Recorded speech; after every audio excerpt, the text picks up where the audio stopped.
Hey, this is Mike from the Graphic Novel Show. Are you interested in starting and running your own podcast? Well, you know, this is the second one that we've done. We used to do a different one, and we decided to start this one. And last time we used Anchor, and you know what? We decided to go back with Anchor again because they are the easiest way to make a podcast. They give you everything you need in one place for free. You can do it right from your phone or on your computer. Anchor gives you creation tools that allow you to record and edit your podcast so it sounds great. You can do that right from your phone. That's quite amazing. They'll also distribute your podcast for you so it can be heard everywhere, like Spotify, Apple Podcasts, Google Podcasts, and many more. You can easily make money from your podcast with no minimum listenership. Now, what you need to do is go download the Anchor app or go to anchor.fm to get started.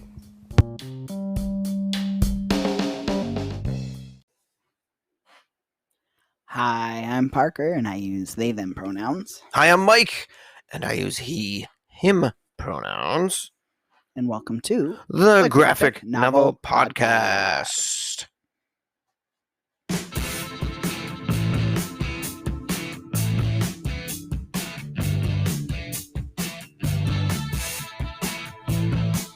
Hi, and welcome to another exciting episode of the Graphic Novel Podcast, the weekly show where we discuss graphic novels, zines, mini comics, throw in a bit of real life. Sometimes we talk about queer issues, sometimes we talk about race issues, sometimes we talk about death, and a lot of times we talk about relationships in one way or another. Every Friday you can catch a brand new episode of Graphic Novel Podcast. And if you really like the show, we'd love it if you went on to Apple Podcasts and gave us 5 stars. If you've got the time, please leave us a review. Check out Spotify, YouTube, Stitcher, any one of those other platforms, and just give us a positive rating.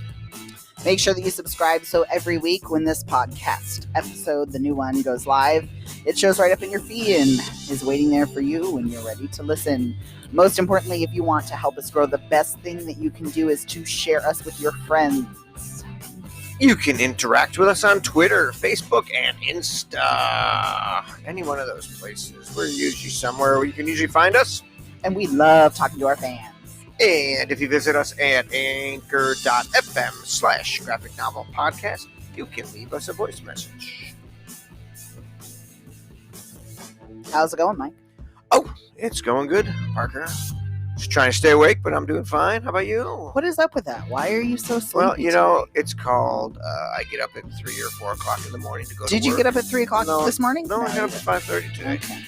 That was late considering most days, even on work days, I wake up earlier than The I children have to. decided that they were going to jump on top of me to wake me up again this morning. Yeah, I don't know why. But even though you were like, one room away. I know. Yeah, no, it's tough working early. I mean, it's nice because then you get home early. You know, you have a night, see the kids and you and everything, but then... Yeah, you don't really care about seeing me. You're right. It's just to see the pets. The pets? Oh my God. Not even the kids, huh? No, just the cats and dog. Read the mail. Yes, of course. No, but then, anybody that works those kind of shifts, then, I don't know. Some people probably can sleep in, but I can't. My body just won't do it. Yeah, you've always been that way, though. You're always an early riser. Yeah, and let's just make it worse. But other than that, everything's going good, and got a great book to talk about today. Yes, very excited. And it is December. We are into December, and we're recording a little early, but this episode is actually going to come out on the first night of Hanukkah. So happy Hanukkah to our friends that celebrate. And we've only got a few episodes left this year. And they're gonna line up on the major holidays too. Oh yeah, because they're on Fridays. So you know what the best thing to talk about with your Zoom meeting family, because we shouldn't be getting together with our family for any major holidays this year, but on your Zoom meets you can talk to your family all about this awesome podcast you've been listening to. That's right. and the place where you learned about some great new comics to pick up. Yeah. Some comics, some graphic novels. Yeah, and you can send them to your local comic book shop. Yeah, definitely. I mean, if you can get If you can get them from your local shop, that'd be great. Some of them are still in business. Some of them are surviving. It's tough, COVID is hitting hard again. I'm sure a lot of them are able. I know Destiny City does they do mail order and they do mail orders, but they also do drive curbside. Are they still doing that? Do you know? I'm sure. I haven't seen they're any kind of posts. Out of our area, so we don't do the curbside with them. But we don't call your local. I mean, honestly, small businesses I feel like are kind of going above and beyond and trying to. Yeah, a lot of so them are really call up your place. Call up your local shop. See if they're willing to do a curbside drop for you or something. I mean, yeah, definitely. Even if they don't have like apps and stuff like the major companies do, call them on the phone. Yeah. Hey, if I call you up when I get there, will you come out to the curb so that I don't have to come into? I'm sure most would. Yeah. But there's 2 vaccines. And the worst they could say is no. Right? Exactly. There's 2 vaccines that are probably going to get emergency approval. Yeah. Hopefully stuff. Should be vaccinated by. You said the majority by June. Yeah, you're saying that we may be able to have. Because of your job, you'll probably be able to get vaccinated a lot sooner. Which will help the family because we don't do anything outside. Yeah, maybe next summer we'll actually have some actually summer part of the summer. Still wearing masks, obviously, and social distancing and stuff. But yeah, well, we're gonna see how this goes. But let's keep it up. 2020 has been one fuck of a year. It has been a fuck of a year. And that's putting it lightly. I mean, I don't know. I've had a lot of positive things happen this year. Yeah. It's been very good in some ways. Yeah, sure. Let's look at the bright side, I guess. Yeah, there is. And and to go along with that, as the year wraps up, one of the last 2 episodes, either the last episode of the year or the first episode of next year, because January 1st will be the first episode. On a Friday, yeah. One of them, we're going to do our best of 2020. We did it last year, but we just did our top 3 books because we'd only been going since August. Yeah. So now we've got a whole year under us, another whole full year. So we've got plenty of books, 40-some episodes that we put out this year. Yeah, we're just looking at our analytics from... Wait, it's at 40? Yeah, 40. Yeah, there's 52 weeks. I'm sure we did more than 40. Yeah, but 40 this year so far. Yeah, 40 episodes. Well, in 2020, which we skipped a few. I mean, these last couple months we've done every other week. So that's I don't know. 40 sounds low. We've hit 25 countries. Our followers have grown 522%. Some good stuff. So the show's growing. 25 countries. That's amazing.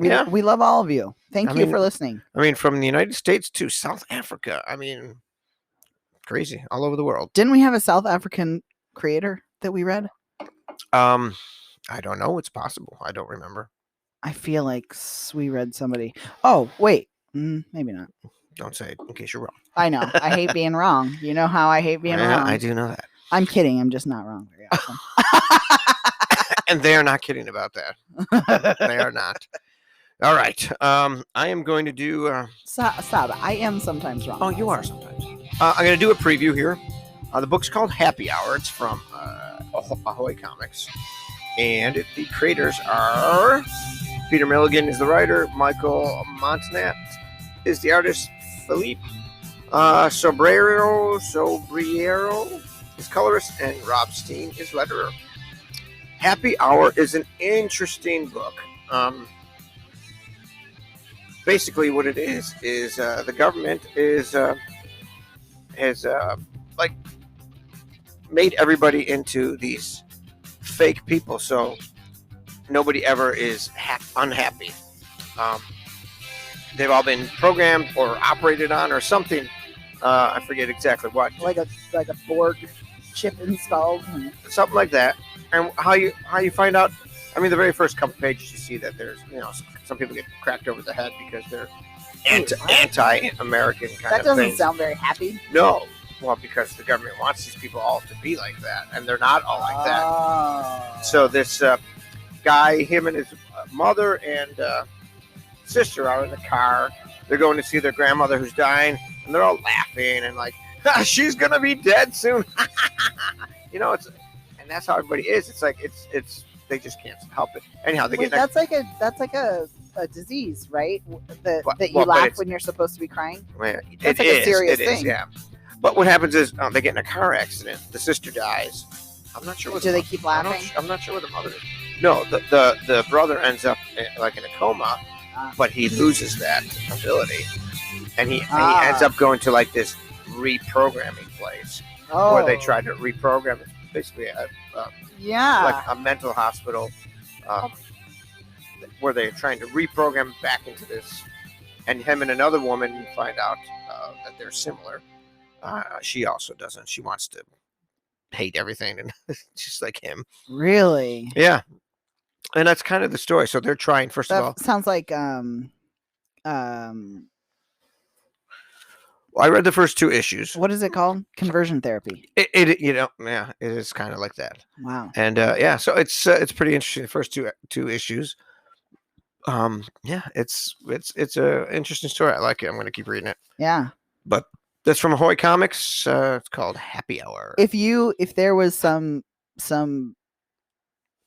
thing that you like not a pill, because we take pills already, but if there was like some kind of like chip that could be injected into you that would make you happy all the time, would you do it? No, I wouldn't want it. You wouldn't want to be happy all the time? Nope. Why? No, I wouldn't want to. Okay. I just wouldn't want to. Okay. Because you wouldn't want something in your body that I want something in isn't my body. natural. I don't know. I don't know. No, you wouldn't want a chip in your body? No, it's going to happen at some point anyhow. Hopefully after I'm dead.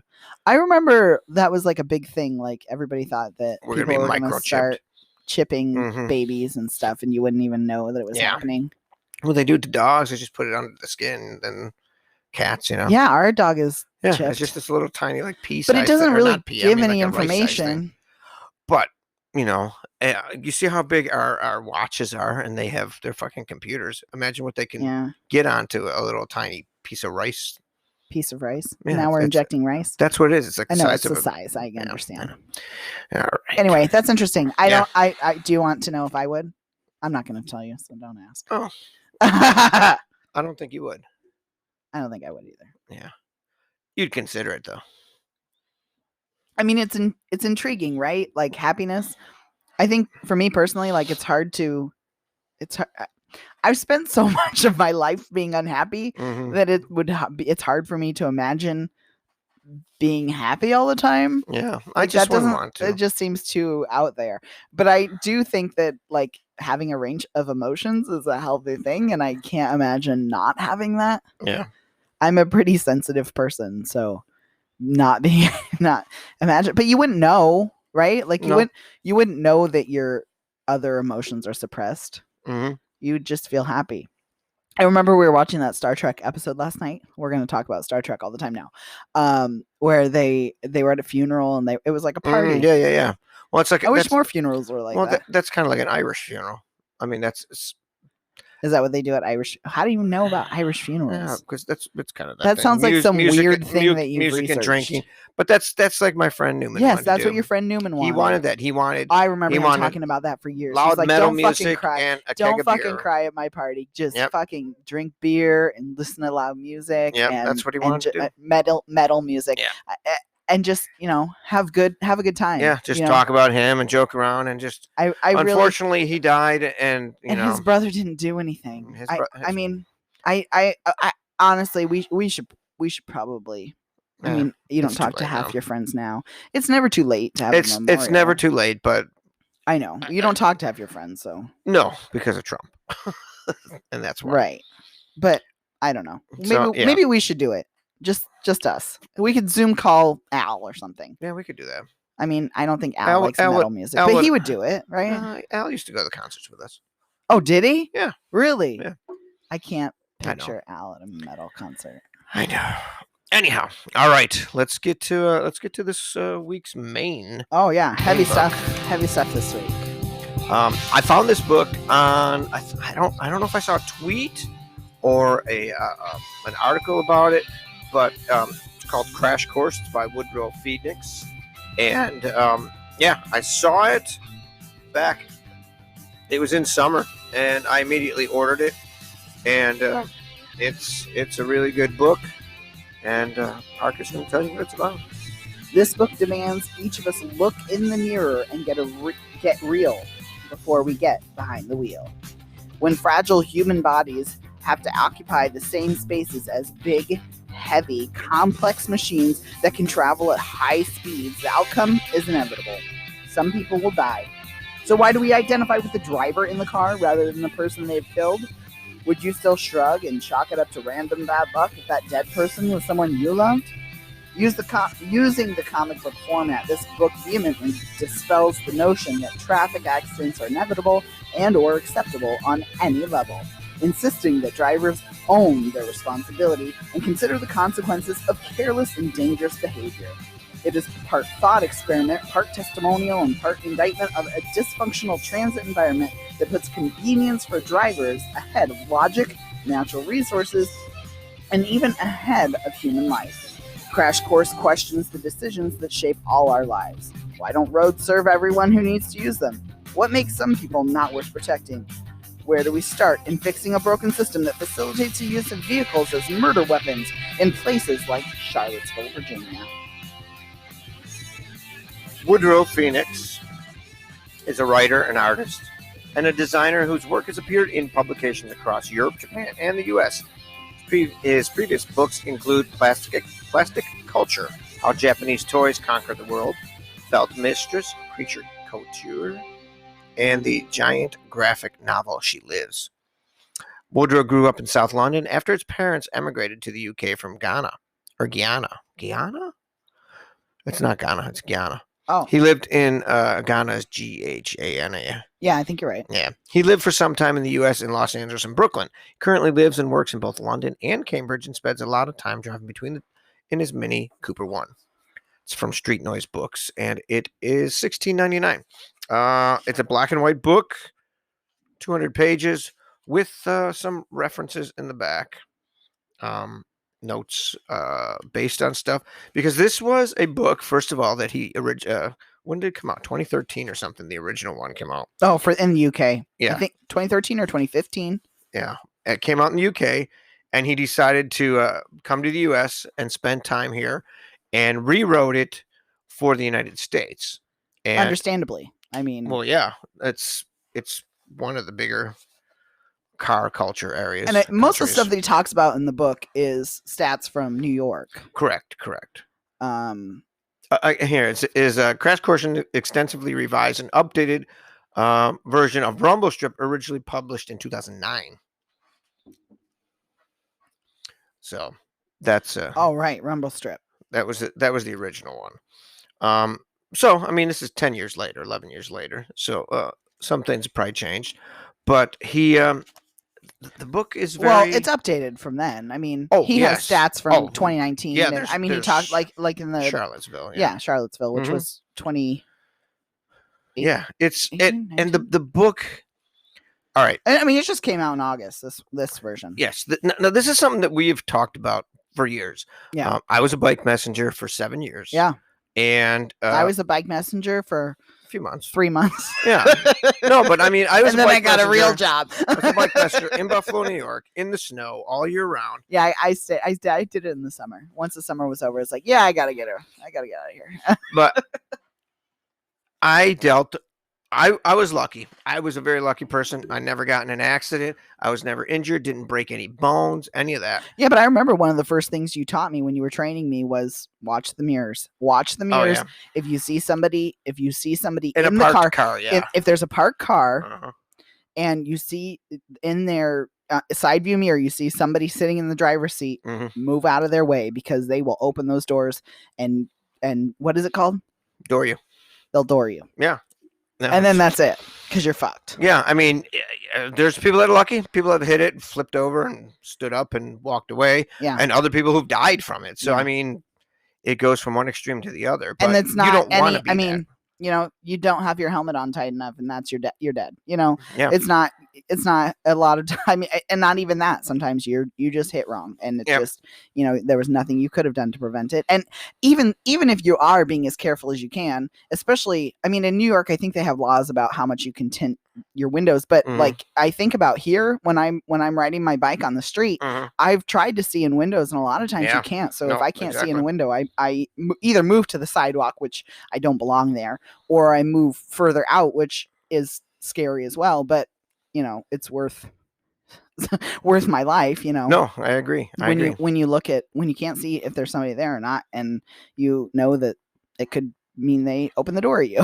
Yeah, I mean, there were just a handful of times that all those years that I had encounters with cars, and one of them was going down Delaware Avenue, and this truck, I think it was, pulled in front of me, and I just started swearing at them and yelling at them.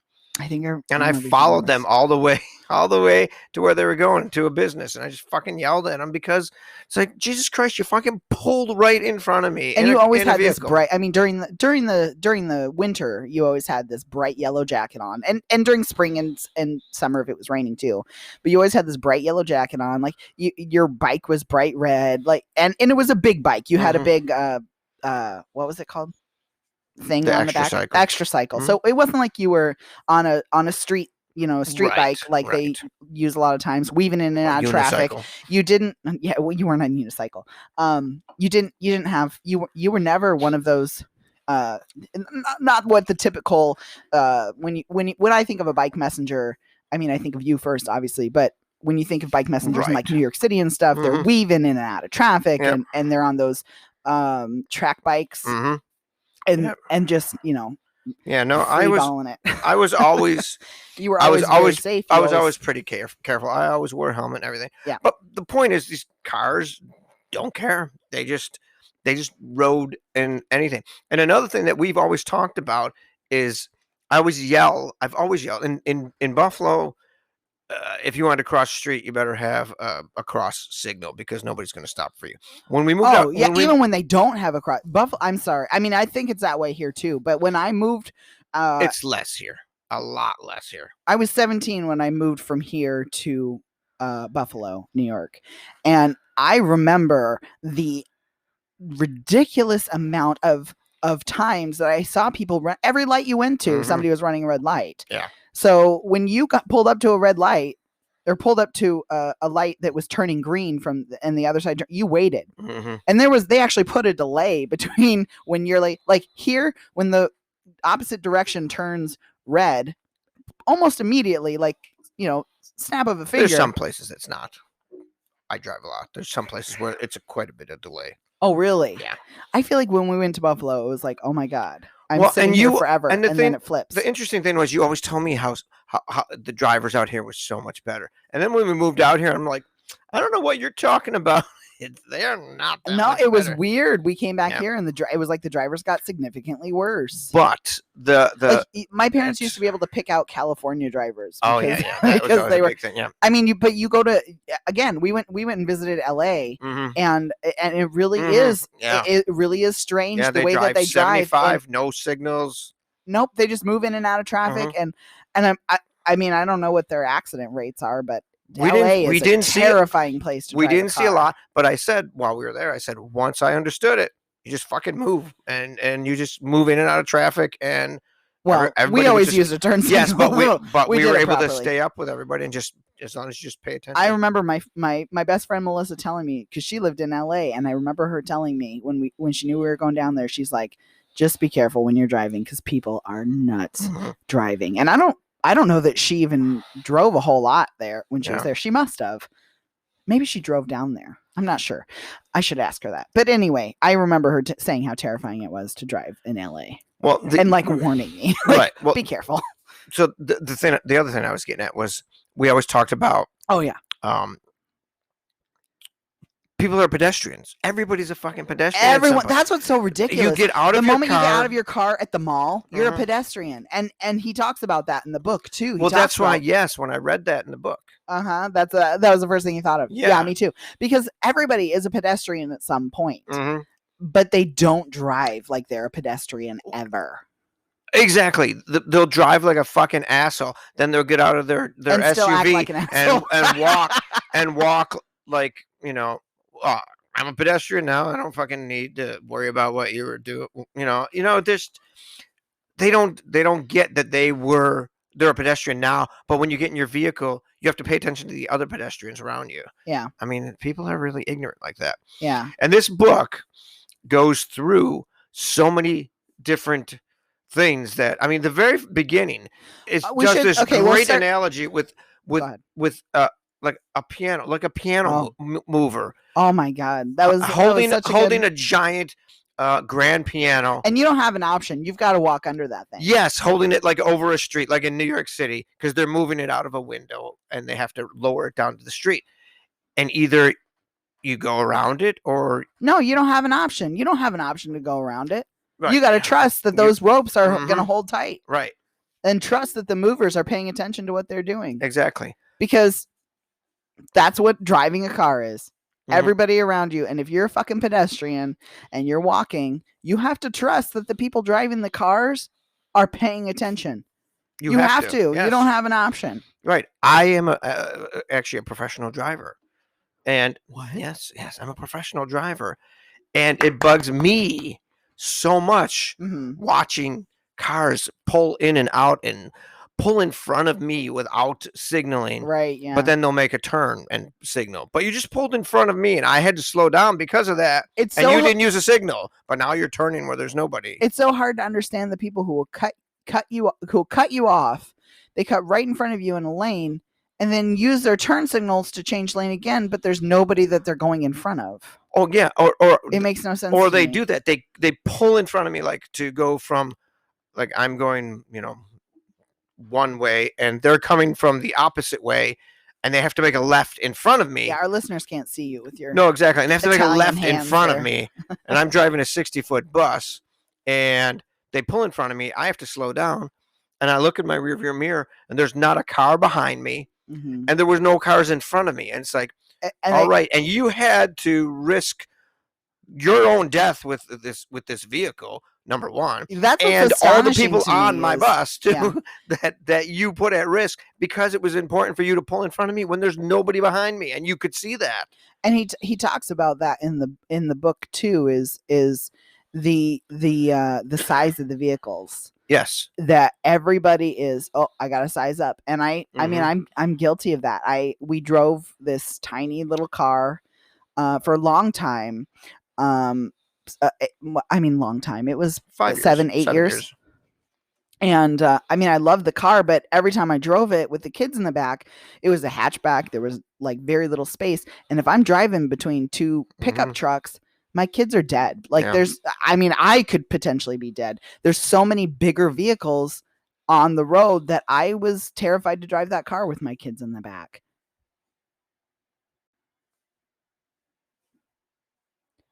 And we traded the car in and got a slightly bigger vehicle. I mean, we didn't get a huge SUV or a minivan or anything, but I'm definitely guilty of buying a bigger car because it felt safer with the vehicles around me. And well, a whole bunch of brands went out of business. I mean, they killed off a bunch of General Motors brands, and they've stopped making a ton of cars.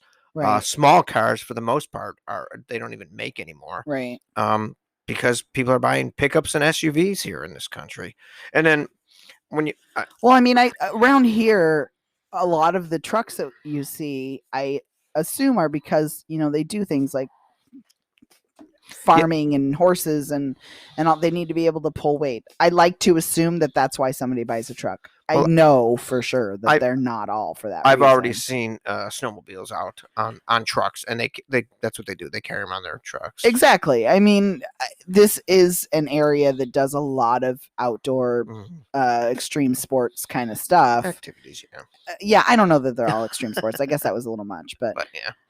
I don't know. Anything in the mountains feels extreme to me. They are. But it's just, I like I said, I'm definitely guilty of buying a bigger vehicle. Did I buy the biggest vehicle I could possibly get? It's not even close. It's actually one of the smallest SUVs. It's one of the smallest SUVs. But he talks about specifically about why the bigger vehicles are a problem, because if you hit a pedestrian and you're in a smaller vehicle, the hood of it's a horrible thing to think about, but that's what they want you to think about. They want you to see and understand from a pedestrian experience. If a smaller vehicle hits a pedestrian, you're less likely to kill them if you're hitting from the waist down. Right. Because the severe injuries happen when you start to hit above the waist, and the trucks with the grills on them and stuff. That's where the fatalities come in. Yeah. And the high rates of speed as well. He talks also about, these cars, the when you talk to a car person. Now, I'm not a car person, but when you talk to a car person about, what the best car is, it's the fastest car. And he specifically goes through, because his father was a car person, and he talks about the different vehicles. And I'm like, I don't know. It all goes way over my head because I don't know anything about cars, but he's talking about Ferrari and that's right. So, and he taught. I don't know what car is the fastest car, but it never makes sense to me that somebody wants a car because it's fastest, because you never go those speeds. You don't go the average person has never gone even close to the maximum speed of their 100, vehicle. 120. The average person has never gone that fast. Why do you care if your car can go 200 miles an hour? It's impressive. You're not going to get there. Status. That's all it is. Exactly. It's honestly, it's fucking mental. At the same time, a Ferrari or Lamborghini is very low.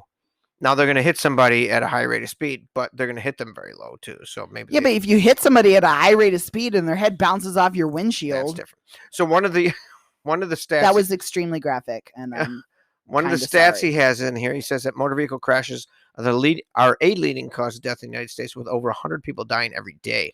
It's the height, I believe. The stat's not in there. It's the high motor vehicle crashes are the highest killer of children, I believe. More than 2.5 million drivers and passengers were treated in emergency departments in 2015, and it's a cost of $63 billion per year. I mean, so that's a lot of money. But the biggest thing is current New York state law makes it almost impossible for prosecutors to convict even the most reckless killer drivers. You can literally run somebody over, and as long as you were not drunk, or if you were drunk and you got away and you were sober by the time they found you, the most you would get is like leaving the scene of an accident. Well, right. In Buffalo, we talked about this. There was when we were talking about the book, there was sorry, I just Googled it real fast. The most common cause of death in children under the age of 15 is unintentional injury. And the most common cause of unintentional injury is car accidents. Oh, yeah. Yeah, and I still, even though seatbelts are mandatory, is that a federal law?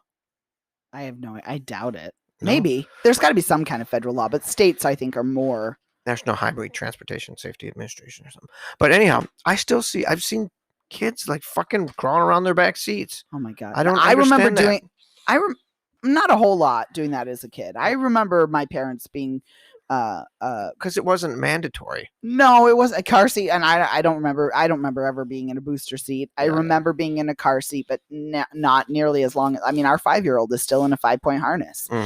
She's still at the weight and the height, and I'm keeping her there. She stayed rear facing until she was 4. Yeah, and she was fine. And the absolutely, like, well, she was happy with it too. She didn't want to turn around right away. Yeah, and the only reason she turned around was because she was at the limit. I had to turn her around for her own safety. Yeah.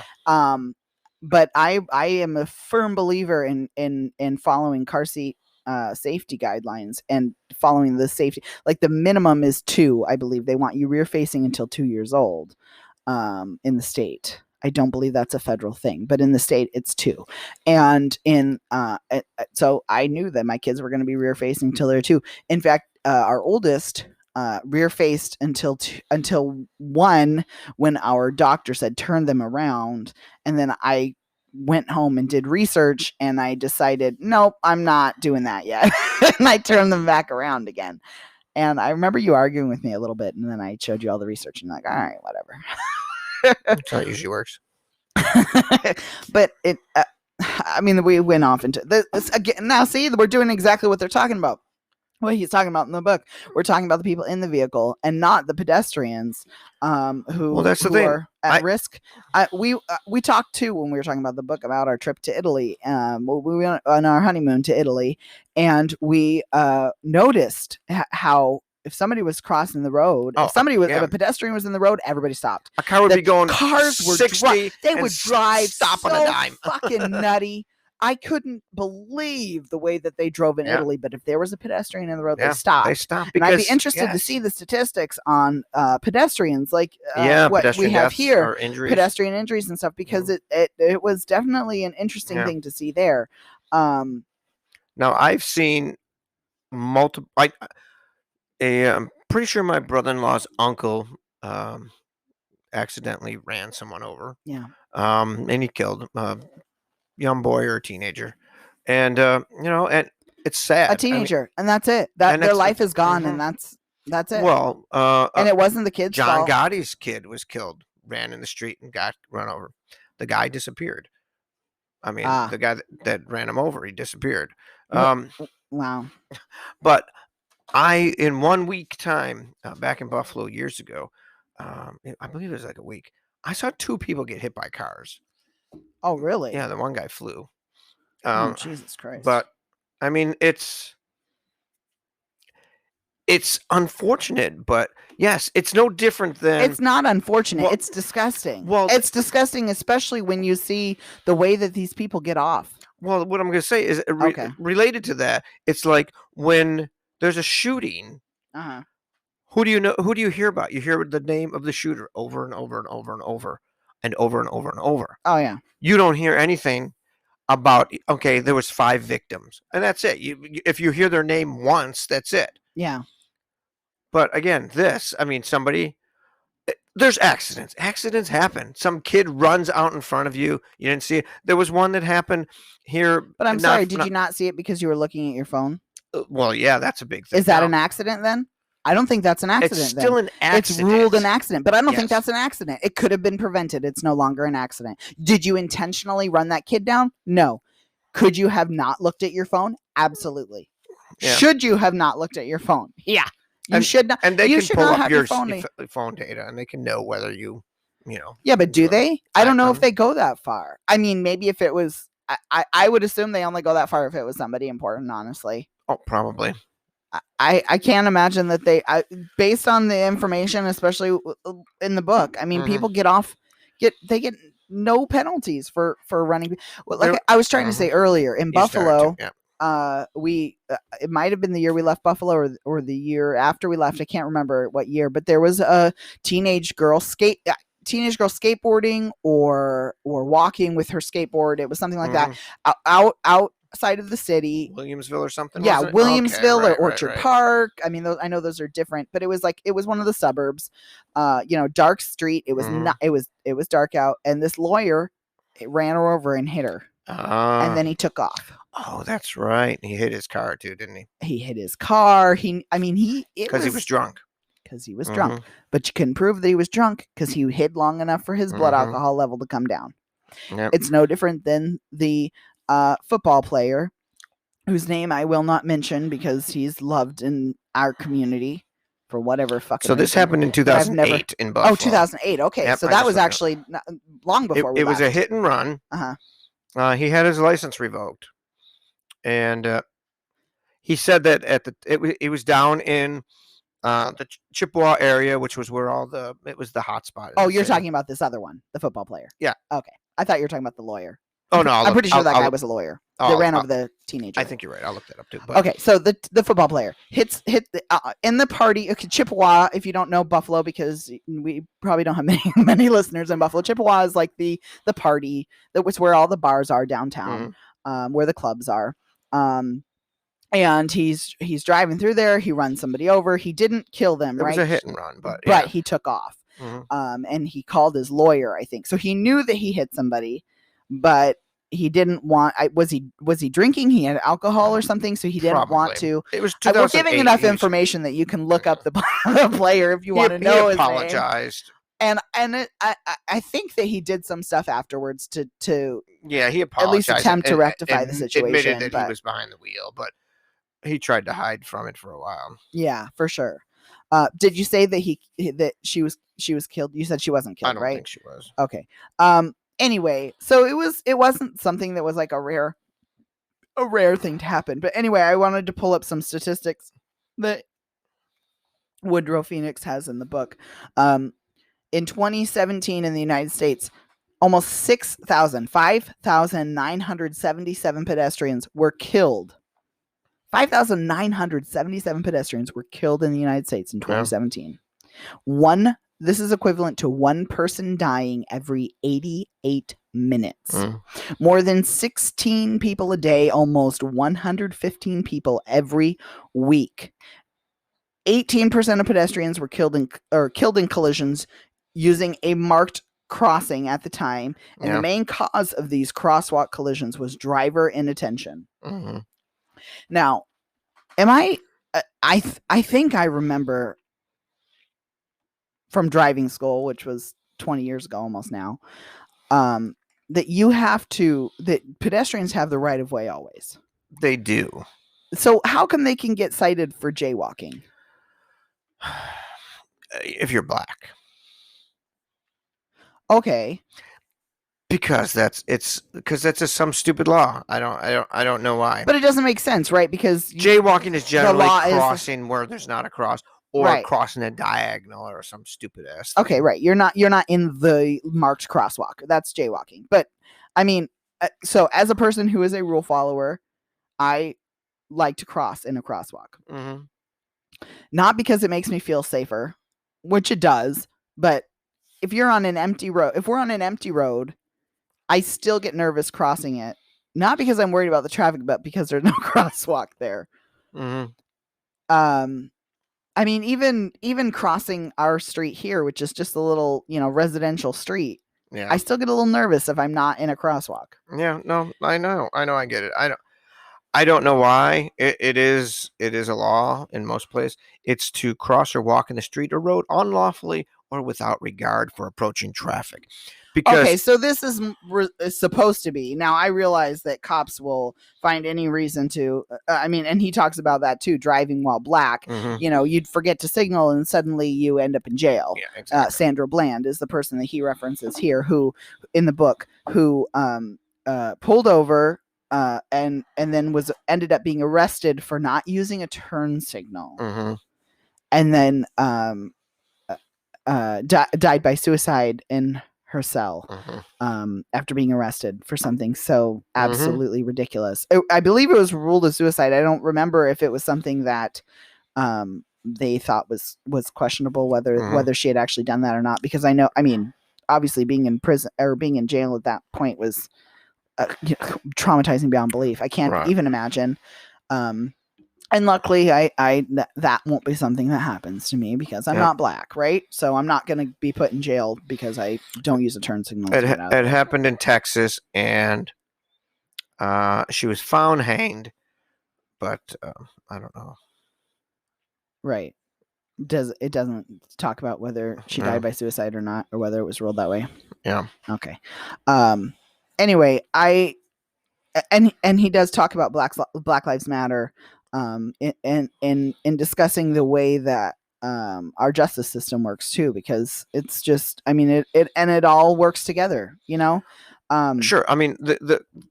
If you have a car and you're black, it's different than if you have a car and you're white. Because you're white, you can run over somebody. He talks about how having an expensive car is, this trophy status symbol. Exactly. And unless you're black. If you're black and you have a nice car, then they pull you there's over. Something wrong with you. There's something you're doing wrong. You must be a criminal, because how could you possibly afford this car?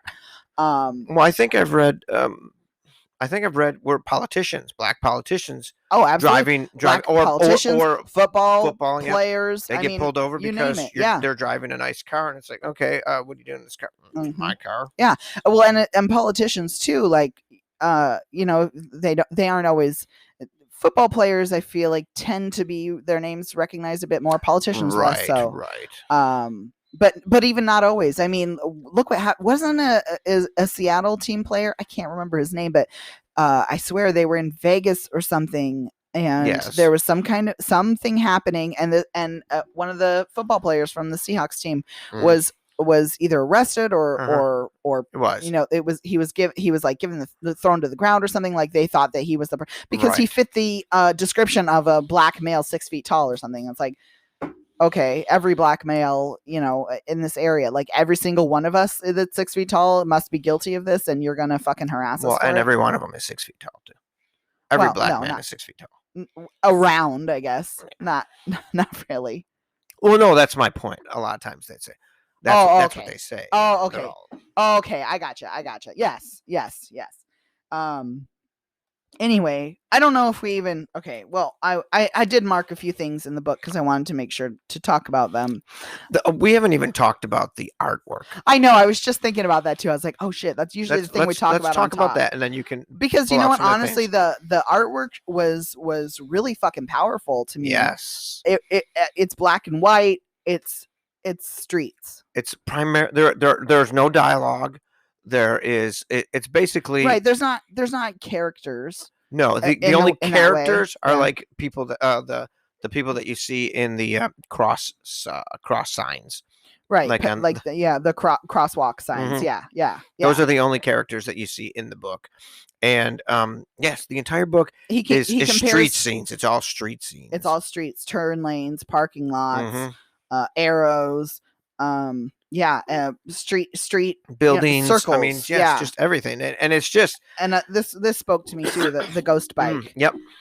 Talking about putting it. So when a bicycle messenger, but probably any kind of biker, dies, a lot of times the community, if they're part of a biking community, will put out. You should probably be explaining this because it's your community, or was your community, I guess. Yeah, I mean, I never participated. I wrote about it in one of my books, but yeah, and they paint a bike all white, and they put it at the the intersection, wherever it was that the accident happened. And then they do it. So it's like a memorial. Mm-hmm. They leave flowers and candles and stuff. So if you ever see a white bike chained to a post, then you know why it's there and what it's there for. And there's reading this made me think twice about memorials too, for because there was always this thing about like a white person dies, and they have a big funeral and all this stuff. But like when a poor black kid or a Puerto Rican kid or something would die, all they would have was like this outpouring of candles and stuffed toys and stuff in the place where the incident occurred. Mm-hmm. And people would always say, people would always make comments about those kind of things. And when I don't want to see that here kind of stuff. Well, yeah, why do I have to look at it? Cleaning up that mess. Like reading this made me think about it more, because there's several of those that I pass from people that were struck on this main road. Sure. And you see them, and it's like, all right, it's not hurting anybody. No. And like one of them was in front of this business, and it was real big at one point, and it's down to just a little bit. But the people, the family still goes and they put candles there and stuff. Yeah. And it's over a year. Right. I mean, there's no time limit on grieving. No, exactly. Yeah. And I don't know that I ever looked and judged it. I think that honestly, I feel like it's really important to do those kinds of things because it brings attention to the fact that that's people are just going about their day. They were going to work, or they were coming home from school, or whatever, and that's where it ended. It was just a normal day, and their life ended because somebody made a bad choice. Somebody decided to look down at their phone. Somebody decided to make that phone call, to send that text. And that's all it took. A text planning your dinner for the night ended somebody else's life. And I'm it's hard for me to say that the people who kill people in their cars don't get what they deserve, because a large part of me feels like they have to live with the fact that they killed somebody.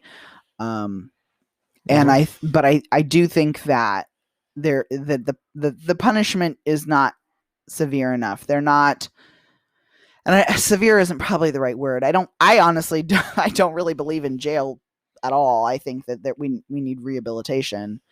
But, does the fact that they killed somebody in their car mean they are not checking their phones anymore when they're driving? Because they could potentially be back on the road anytime, do they stop looking at their phone? Do they stop whatever? You know what I mean? Like, what changes? Mm-hmm.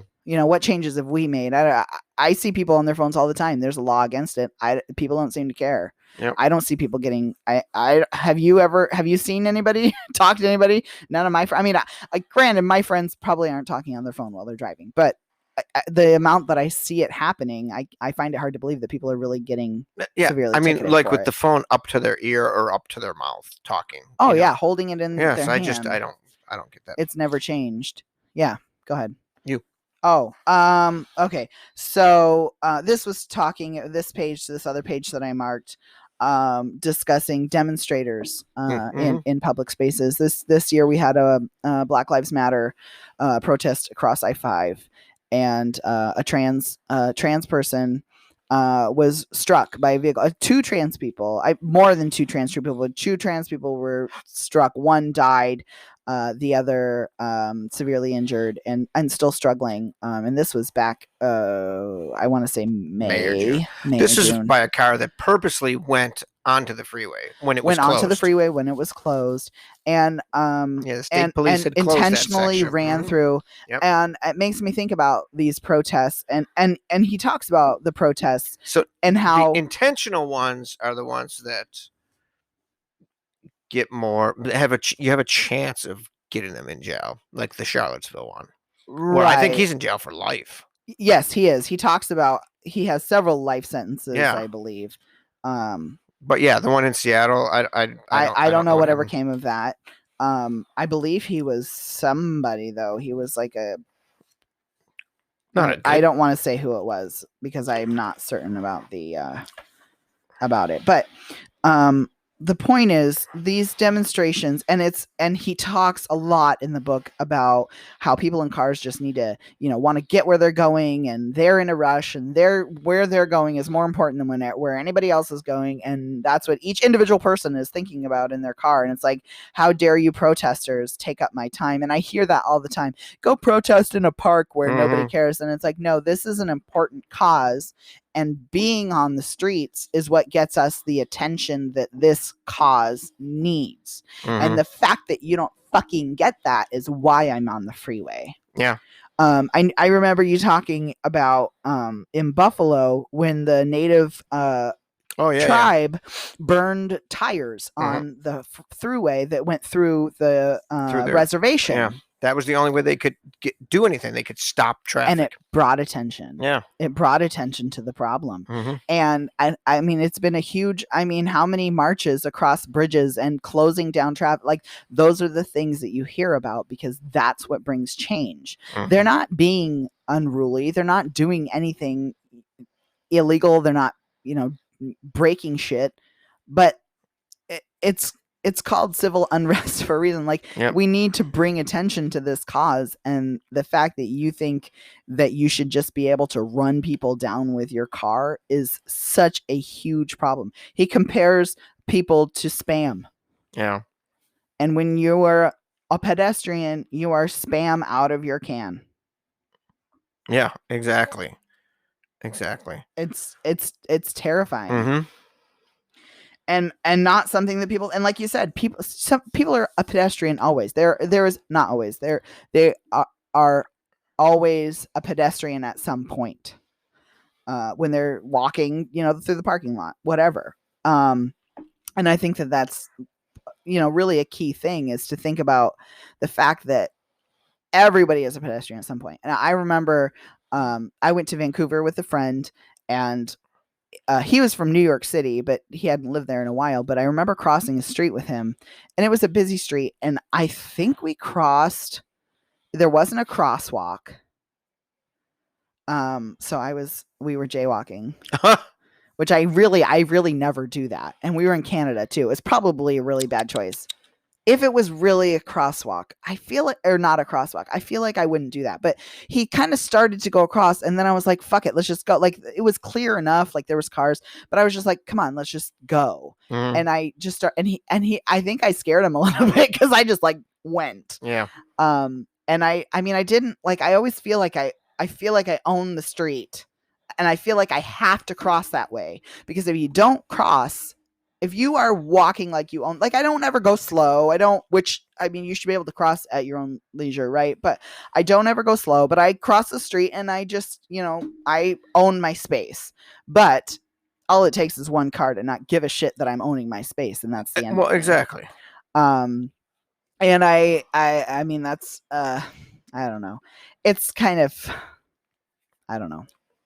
It's scary to think about, and we've always been more, I don't know. I don't know. My cousin was run down by a car, and he didn't die. He broke both legs, but he suffered a lot from it. And it was an accident. Yeah.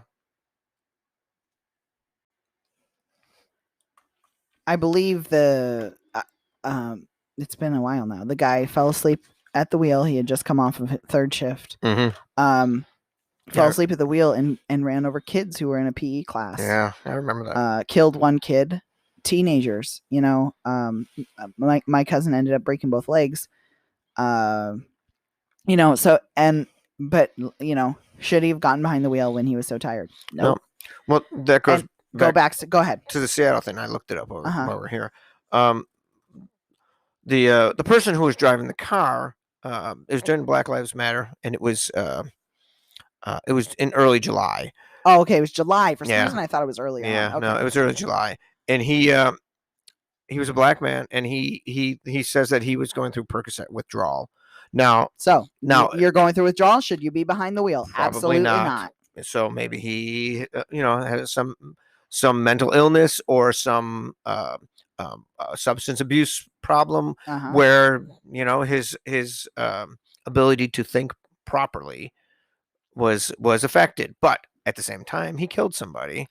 Well, but not even. I mean, it stops there. But he killed somebody. He took someone's life, severely injured another person. Like you. But my question is, he's black.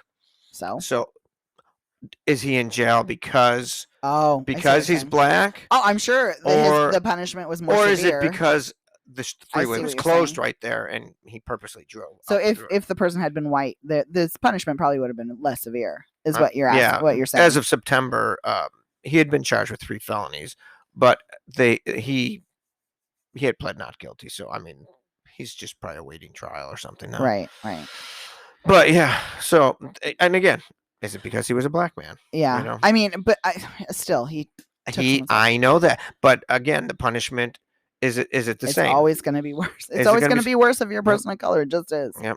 And that's why those people are out there. That's why we're screaming Black Lives Matter too, because that's not how it should be. Yep. I mean, when we look at this kind of goes off on a tangent that we've talked about before, but our justice system is so fucked. It's so fucked, and the way that we jail black people, is just, it's completely bonkers to me. It's absolutely bonkers, and it needs to be fixed. But okay, back to the book. I'm sorry. I could go on for an hour. I know it's a good book. We could have read the whole thing, but he also then talks about autonomous vehicles. Oh yeah. And I mean, they've killed people. Oh yeah, pedestrians. He talks about it. Yeah. And they've killed people in the car too. In fact, two of the things that in fact, I think. Okay, so. I think they're the future. I mean, it's taken a long time to get there. And I used to feel like I would feel like my kid was safer. Like I was like, I'm not going to have to teach my kid how to drive because they're going to have autonomous vehicles, right? Like I'm not going to have to worry about but my kid the one, I don't remember if it's in there, but one of the Teslas purposely pulled off the road into a concrete embankment. And that's how I feel with our car, because it has this road assist to keep you in lane. And the lane assist, it pulls you. And it does. And it pulls. And if I'm afraid that it would pull like right off the road at some points. And I'm wondering if that's the kind of thing that this Tesla did. The automated vehicles. Yeah. The lane assist, I don't understand why it does the things that it does sometimes. But I've gotten to the point where I know, like, I don't do a lot of driving right now. But so the places that it does it, like when we're at that specific exit off the highway where we come home, I know that it pulls there, so I'm already prepared for it. And but I've noticed when on the rare occasion that you're driving that you jerk the car a bit. And yeah, that could easily cause an accident. And I mean, it's nice it's nice for people who aren't paying attention. We should probably turn it off, honestly. Yeah. Because I feel like we pay attention enough that that it probably does. Maybe if we were going on a long trip, it would be more helpful. But like for in town, it's probably not. Probably. Anyway, I hadn't thought about that. That might be. Can we turn it off? Anyhow, so it talks about the first person, first pedestrian killed by a self-driving vehicle. Was a pedestrian. It was 10 p.m. 49-year-old Elaine Herzberg walking across divided 4-lane road with her bicycle. She was struck by a Volvo SUV, a test vehicle operated in autonomous mode by Uber Technologies. The vehicle was traveling 38 miles per hour. Does not appear to register the woman's presence or slow down, even though she's visible in front of the car for 2 seconds before the collision. The sensors functioned perfectly well in darkness, detected her before the headlights illuminated her 6 seconds before the collision. But she was classified as an unknown object because she was walking her bicycle, it sounds like. And so it was predicting that because she was a bicycle, that she would be out of the way by the time the vehicle got there. Yes, but it should have probably slowed down still. By the time that it determined an emergency braking maneuver was needed to mitigate the collision, which was 1.3 seconds before the impact, it didn't brake because in order to make it drive more smoothly, Uber had disabled the autonomous emergency brakes. And turned off the standard collision avoidance system. An audible alarm usually alerts autonomous vehicles occupant to take control in an emergency, but Uber had disabled that alarm too. Yeah. So you can disable the stuff that's meant to keep other people safe. Outside of the vehicle. Right. So deaths like that, and it did talk about. But maybe the times cars are smart enough to drive by themselves, we won't want them to. Maybe some other technology will come along instead. Nobody ever really knows what will catch on. And it does seem like those autonomous vehicles aren't catching on as quickly as maybe I thought they would. Not every city is allowing them to test. Yeah, I talked about places that a lot of it's in California that are being tested. Right. And they still are. Every once in a while I hear that somebody else is testing. And it seems like Tesla a very has slow Uber, and probably for reasons like this. There's too many, because a human had to program that to make a decision. Right. And they've talked about that. We've seen that like on TV shows. Do you kill the 4 people in the car or do you kill the 1 person outside of the car? Yes. You're going to get hit on the side, but there's a pedestrian in front of you. Which one do you do? I don't know. It's definitely reading this book did what it was supposed to do, and that making me be far more. Like, I consider myself a pretty conscientious driver. You're a very good driver. I'm not. Yeah. I mean, thank you. I work pretty hard to get rid of the distractions, but I do listen to the radio. I listen to podcasts. I'm talking to my kids in the back seat. And I think that reading this book did what he wants, which is that I want to think twice every time I get behind that wheel. I want to think, I see pedestrians crossing the street and like apologizing to me for being in the way and running across the street. And it's like, no, take your time. Don't trip on your way up the curb because you're trying to get out of my way. Like I'm fine. You're good.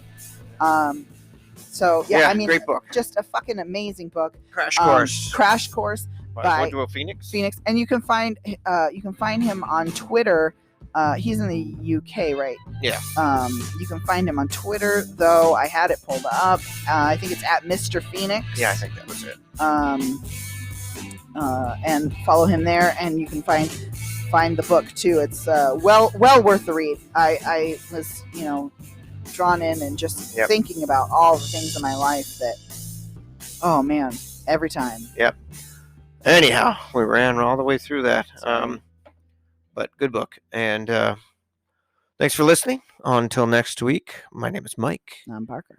And this is the Graphic Novel Podcast.